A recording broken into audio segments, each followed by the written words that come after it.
Einstein అబద్ధం చెప్పాడా? Hydrogen ఆటంలో ఒక ఎలక్ట్రాన్, ఒక ప్రోటాన్ ఉంటుంది. వీటిని సబెటామిక్ పార్టికల్స్ అంటారు. ఒక స్టార్, ప్లానెట్ లేదా మీకు నాకు చూపించే వెయిట్ ఈ సబెటామిక్ పార్టికల్స్ లో ఉన్న పదార్థం అంటే మాస్ నుండే వస్తుంది. షాకింగ్ విషయం ఏంటంటే తనలో ఉన్న ఎలక్ట్రాన్ మరియు ప్రోటాన్ కలిపితే వచ్చే మాస్ కంటే ఈ మొత్తం హైడ్రోజన్ ఆటం యొక్క మాస్ తక్కువగా వస్తుంది. ఫర్ ఎగ్జాంపుల్, మీ కార్ పార్ట్స్ వెయిట్ ని విడివిడిగా కొలిస్తే 1500 కేజీలు వచ్చింది. కానీ టోటల్ గా కార్ వెయిట్ ని చూస్తే 1490 కేజీలు వస్తుంది అనుకుందాం. ఇదే హైడ్రోజన్ ఆటం విషయంలో కూడా జరుగుతుంది. నిజంగా కార్ పార్ట్స్ ని విడివిడిగా వెయి చేసిన దానికి, మొత్తంగా కలిపి చూసిన దానికి మధ్య వెయిట్ డిఫరెన్స్ రాదు. మీకు అర్థం అవ్వటం కోసం అలా చెప్పా. సరే, హైడ్రోజన్ ఆటంలోని కణాలు మొత్తం కలిపితే వచ్చే మాస్ కంటే ఒక సింగిల్ హైడ్రోజన్ ఆటం మాస్ ఎందుకు తక్కువగా ఉంటుంది?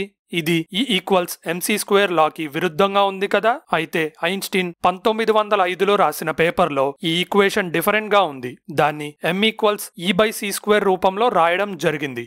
Mass is a form of energy అంటే శక్తి పదార్థం రూపంలో ఉండగలదు. Plus mass is frozen energy అంటే పదార్థం అనేది ఘనీభవించిన శక్తి అన్న స్టేట్మెంట్స్ మీరు వినే ఉంటారు. దురదృష్టవశాత్తు మీరు నమ్మే ఈ నిజాలు పచ్చి అబద్ధాలు. 2 బాల్స్ తీసుకోండి. అవి ఒకే కంపెనీవి, ఒకే మెటీరియల్ తో తయారయ్యి ఉండాలి. వాటిని తయారు చేయడానికి సేమ్ పద్ధతులు, పదార్థాలు వాడారు అనుకుందాం. కానీ వాటి మాసెస్ వేరుగా ఉంటాయి. ఇది మ్యానుఫ్యాక్చరింగ్ డిఫెక్ట్ ఎక్సెట్రా అయ్యుండొచ్చు. కానీ నేనేం చెప్పదలుచుకున్నా అంటే ఒక వస్తువు చిన్న చిన్న పార్ట్స్ తో తయారయ్యి ఉంటే ఆ పార్ట్స్ యొక్క మాసెస్ ని విడివిడిగా యాడ్ చేస్తే వచ్చే వాల్యూ మొత్తం వస్తువు యొక్క మాస్ వాల్యూకి సమానంగా ఉండదు. తేడాలు రావడానికి రీజన్స్ ఉన్నాయి. మీరు ఆ పార్ట్స్ యొక్క మాసెస్ ని విడివిడిగా కొలిచినప్పుడు అవి కదలకుండా ఉండొచ్చు. అవే పార్ట్స్ వస్తువుగా కలిసున్నప్పుడు దాని లోపల కదులుతూ ఉండొచ్చు. ఇంకో రీజన్ ప్రకారం వస్తువులో పార్ట్స్ ఒకలా అమర్చబడి ఉంటే మాస్ ఒకలా వస్తుంది, ఇంకోలా అమర్చబడి ఉంటే మరో మాస్ వాల్యూ వస్తుంది. ఫర్ ఎగ్జాంపుల్, డిజిటల్ కాకుండా అనలాగ్ గడియారాల్ని మీరు చూసే ఉంటారు. ఇలాంటివి 2 తీసుకోండి. ఒకటి రన్ అవుతుంది, ఇంకోటి రన్ అవ్వట్లేదు అనుకుందాం. మనం మాట్లాడుకున్న థియరీ ప్రకారం ఆఫ్ అయి ఉన్న గడియారం కంటే రన్ అవుతున్న గడియారానికే మాస్ ఎక్కువ ఉంటుంది. దాంట్లో కదులుతున్న ముళ్ళు, గేర్స్ లాంటి వాటికి కైనెటిక్ ఎనర్జీ ఉంటుంది. వాటి మధ్య రాపిడి జరిగి వేడి పుడుతుంది.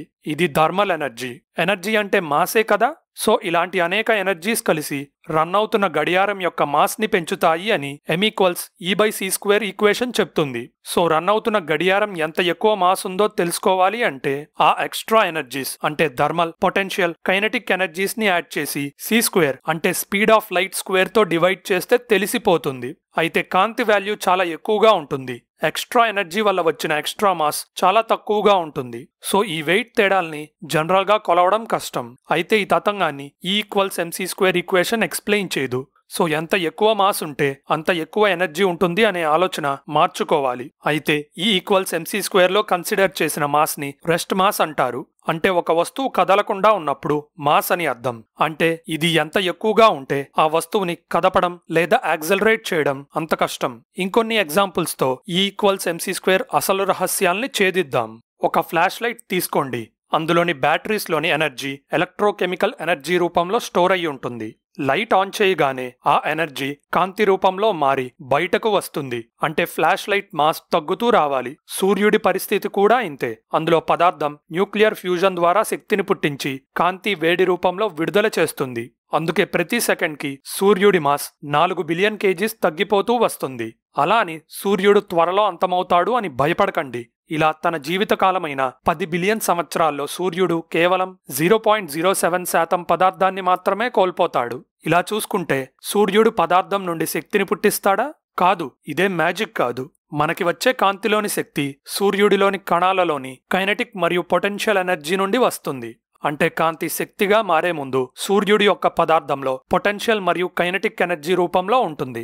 అంటే అది కోల్పోయే 4 బిలియన్ కేజీస్ పదార్థం కణాలు కోల్పోయే పొటెన్షియల్ మరియు కైనెటిక్ ఎనర్జీస్ నుండి వస్తుంది. దీన్ని బట్టి నాకు ఒక విషయం అర్థమైంది.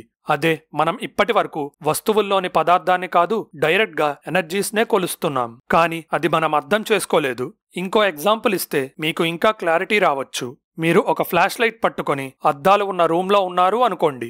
ఆ రూమ్ మొత్తం కింద ఒక వెయిట్ మెషిన్ ఉంది. ఫ్లాష్ లైట్ ఆన్ చేస్తే వెయిట్ మారుతుందా? వీడియో పాజ్ చేసి ఆన్సర్ గెస్ చేయండి. ఇంట్రెస్టింగ్ గా వెయిట్ మారదు. ఫ్లాష్ లైట్ మాస్ తగ్గుతుంది, కానీ లైట్ ద్వారా వచ్చిన శక్తి అంతా రూమ్ లో అద్దాల మధ్య రిఫ్లెక్ట్ అవుతుంది కాబట్టి టోటల్ రూమ్ వెయిట్ మారదు.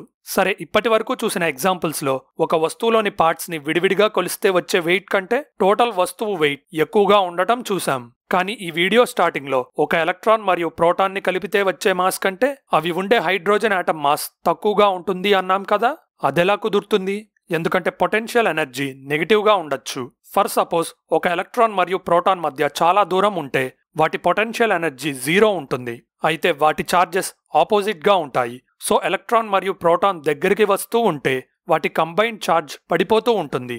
ఎలా అయితే ఒక వస్తువు భూమి సర్ఫేస్ కి దగ్గరికి వచ్చేసరికి దాని గ్రావిటేషనల్ పొటెన్షియల్ ఎనర్జీ పడిపోతుందో, అంతే ఎలక్ట్రాన్ మరియు ప్రోటాన్ ఎంత దగ్గరగా ఉంటే వాటి మధ్య ఎలక్ట్రికల్ పొటెన్షియల్ ఎనర్జీ అంత తక్కువగా ఉంటుంది. దీన్ని బట్టి చూస్తే ఎలక్ట్రాన్ మరియు ప్రోటాన్ మధ్య ఇన్ఫైనైట్ దూరం ఉన్నప్పుడు పొటెన్షియల్ ఎనర్జీ 0 ఉంటే, అవి హైడ్రోజన్ ఆటంలో దగ్గరగా ఉన్నప్పుడు వాటి పొటెన్షియల్ ఎనర్జీ నెగిటివ్ లోకి పడిపోవాలి కదా. అయితే ఎలక్ట్రాన్ అనేది హైడ్రోజన్ న్యూక్లియస్ చుట్టూ తిరుగుతుంది కాబట్టి దానికి కైనెటిక్ ఎనర్జీ ఉంటుంది. ఇది పాజిటివ్ గా ఉంటుంది. కానీ పొటెన్షియల్ ఎనర్జీ చాలా నెగటివ్ గా ఉండటం వల్ల దాన్ని కైనెటిక్ ఎనర్జీకి యాడ్ చేసిన రిజల్టెంట్ ఎనర్జీ వాల్యూ నెగిటివ్ లోనే ఉంటుంది. అందుకే హైడ్రోజన్ యొక్క E=mc² వాల్యూ నెగిటివ్ గా వచ్చి హైడ్రోజన్ ఆటమ్ యొక్క మాస్ దాని కంబైన్డ్ ఎలక్ట్రాన్ ప్రోటాన్ వెయిట్ కంటే తక్కువగా ఉంటుంది. ట్విస్ట్ ఏంటంటే హైడ్రోజన్ ఒక్కటే కాదు, పీరియాడిక్ టేబుల్లో ఉన్న అన్ని ఎలిమెంట్స్ కదా, ఆటమ్స్ కలిస్తే పుట్టే మాలిక్యూల్స్ ది కూడా ఇదే గోల. ఆక్సిజన్ మాలిక్యూల్ యొక్క వెయిట్ 2 ఆక్సిజన్ ఆటమ్స్ కంటే తక్కువగా ఉంటుంది. ఎందుకంటే కెమికల్ బాండ్ ఫామ్ చేసిన తర్వాత వాటి కైనెటిక్ మరియు పొటెన్షియల్ ఎనర్జీస్ ని కలిపితే నెగిటివ్ వాల్యూ వస్తుంది. అయితే ఎలక్ట్రాన్ మరియు ప్రోటాన్స్ కూడా క్వార్క్స్ అనే కణాలతో తయారయ్యి ఉంటే వాటి పరిస్థితి కూడా ఇంతే. క్వార్క్స్ ని కలిపితే వచ్చే వెయిట్ కంటే ఎలక్ట్రాన్స్ మరియు ప్రోటాన్స్ వెయిట్ తక్కువగా ఉంటుంది. ఈ టాపిక్ మీద రీసెర్చ్ చేస్తున్నప్పుడు నాకు ఒక విషయం అర్థమైంది. ఒక వస్తువు మాస్ అంటే దాంట్లో రెస్ట్లో ఉన్న శక్తి ఒక్కటే కాదు, దాంట్లోని పార్ట్స్ కదిలేటప్పుడు పుట్టే శక్తిని కూడా కలపాలి. సో మాస్ అంటే శక్తికి ఉండే ప్రాపర్టీ మాత్రమే. శక్తి మారుతూ ఉంటే వస్తువు మాస్ కూడా మారుతుంది అని మీకు అర్థమైంది అనుకుంటున్నా. సో ఈసారి వెయిట్ ని కొలుస్తున్నప్పుడు మీలో ఉన్న శక్తిని, దాని మార్పుల్ని మెజర్ చేస్తున్నారు అనే విషయం గుర్తుపెట్టుకోండి. దాని అర్థం వెయిట్ అంటే మీలో ఎంత పదార్థం ఉంది అని కాదు.